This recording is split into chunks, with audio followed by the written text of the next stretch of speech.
If I asked you what was common between these very illustrious names, what would you say?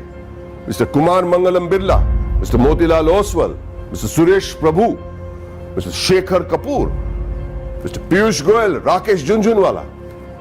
What do you think is common between these people from very diverse walks of life and professions? Two letters, two simple letters, C and A. Two letters so powerful that if you join them and put them before a name, it not only becomes a professional qualification, but it represents willpower, dedication, intelligence, and the ability to march on come what may. To the rest of the world, these two letters mean chartered accountant. But to me, it means something completely different. Committed achievers. Let me tell you a story about a committed achiever. A young girl was wrongly prescribed penicillin for a common cold. What happened was that she became visually impaired. A 9-year-old became blind. She decided to become a chartered accountant. Her name was Rajni Gopal.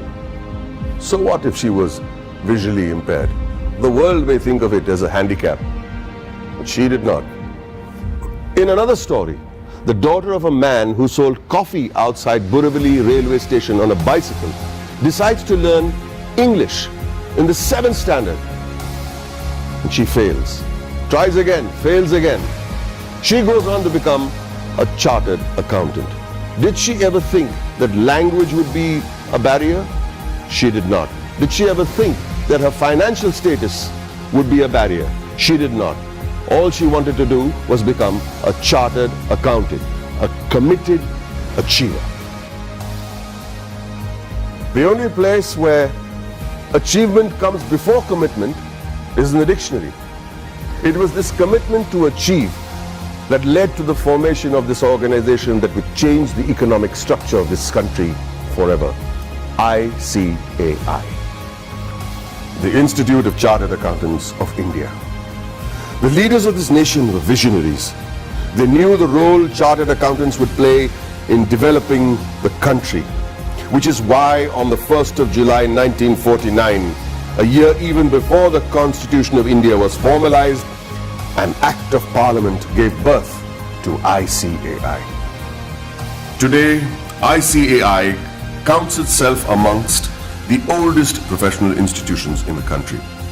Born as a regulator of accounting profession to aid the economic growth of the nation, it is the second largest professional accounting and finance body in the world in terms of members, with a current roster of about 2.5 lakh members and counting as I speak, with a presence of about 71,000 female chartered accountants and 3.5 lakh girl students. ICAI holistically carries the mission of transforming the nation from women's development to women-led development.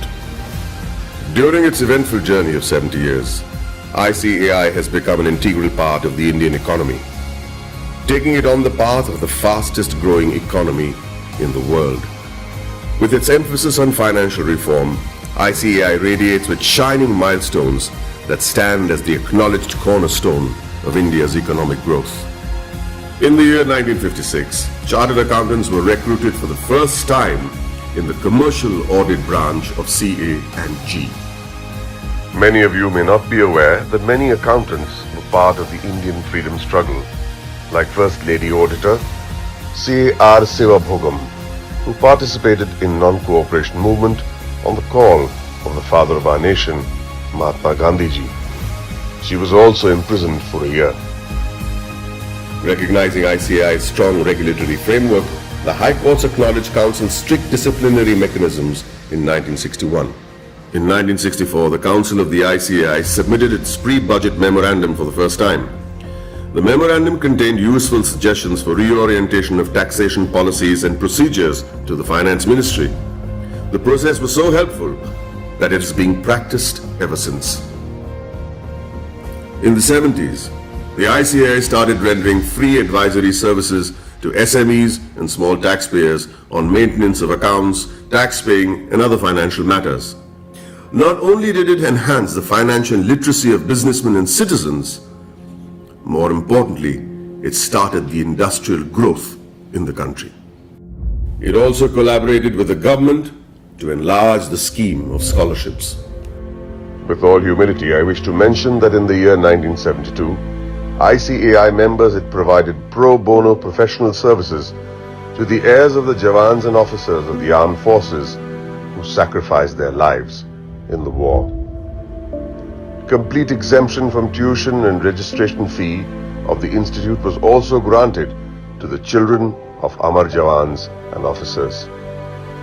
The 80s saw widespread gloom in India's macroeconomic performance due to the prevailing conditions in the country. However, during the period between 1980 and 1990, the economy began to improve and growth rate accelerated. The government appointed CA members on various committees like boards of public sector undertakings and nationalized banks.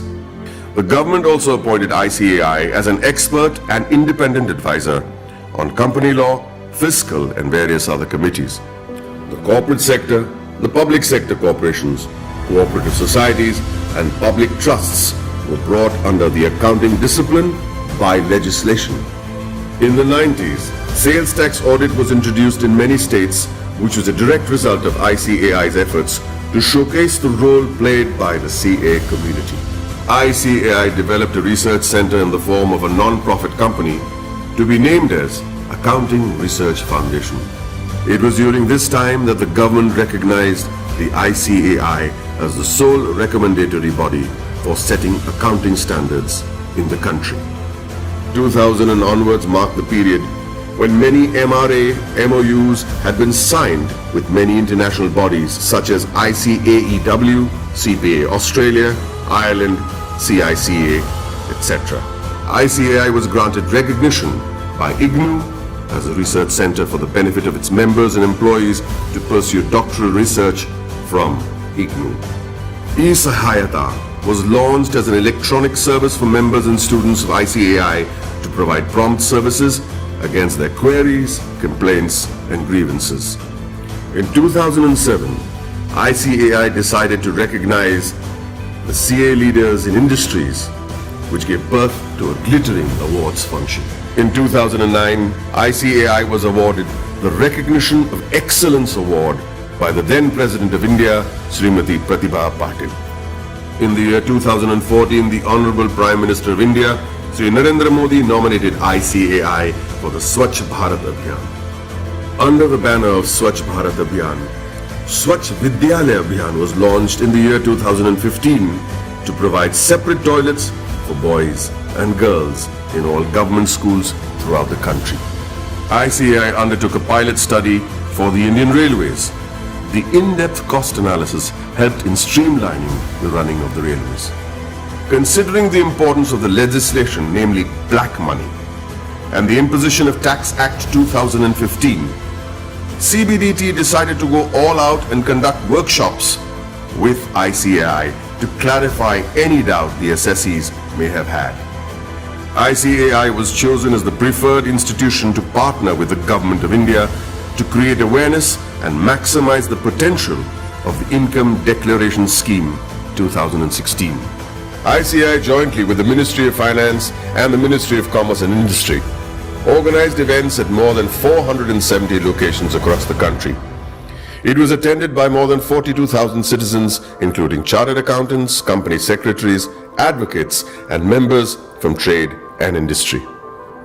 ICAI's contribution to the scheme was acknowledged by Shri Arun Jaitley, Honorable Minister of Finance and Corporate Affairs.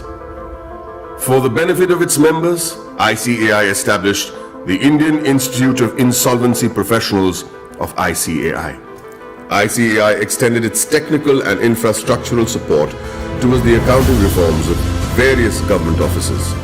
This meant moving from cash to accrual system of accounting after assessing the tremendous positive impact on national financial reporting. It was also an important year for the Indian economy, with GST being touted as the game changer, leading to one nation, one tax. ICAI, as always, was there to partner the government towards effective and smooth implementation of GST throughout the nation. As a result, ICAI and CA members became a proud knowledge partner for GST success. For a clearer understanding of GST, ICAI carried out more than 3,000 programs benefiting more than 2.5 lakh participants. ICAI also established GST Sahayata desks all across the country to facilitate small businessmen, traders, shopkeepers, and the public at large. ICAI has created a milestone by launching various incubation centers. In line with the Prime Minister's vision to support startups, ICAI is providing massive platforms to help CAs start their businesses.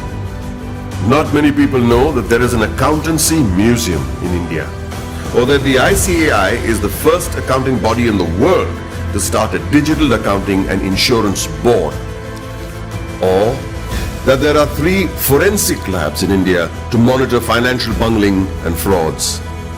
With this, the ICAI is keeping its eyes and vision firmly on the future. The ICAI has a very strict code of ethics. Its motto is taken from the Upanishads, Yayeshu Sapteshu Jagriti, which translates as the one that is awake in those that sleep. Here's to the guardians who stayed awake and protected us while the rest of us slept. I'd like to salute this institute for the work it has done in the past 7 decades and wish them the very best in the years to come.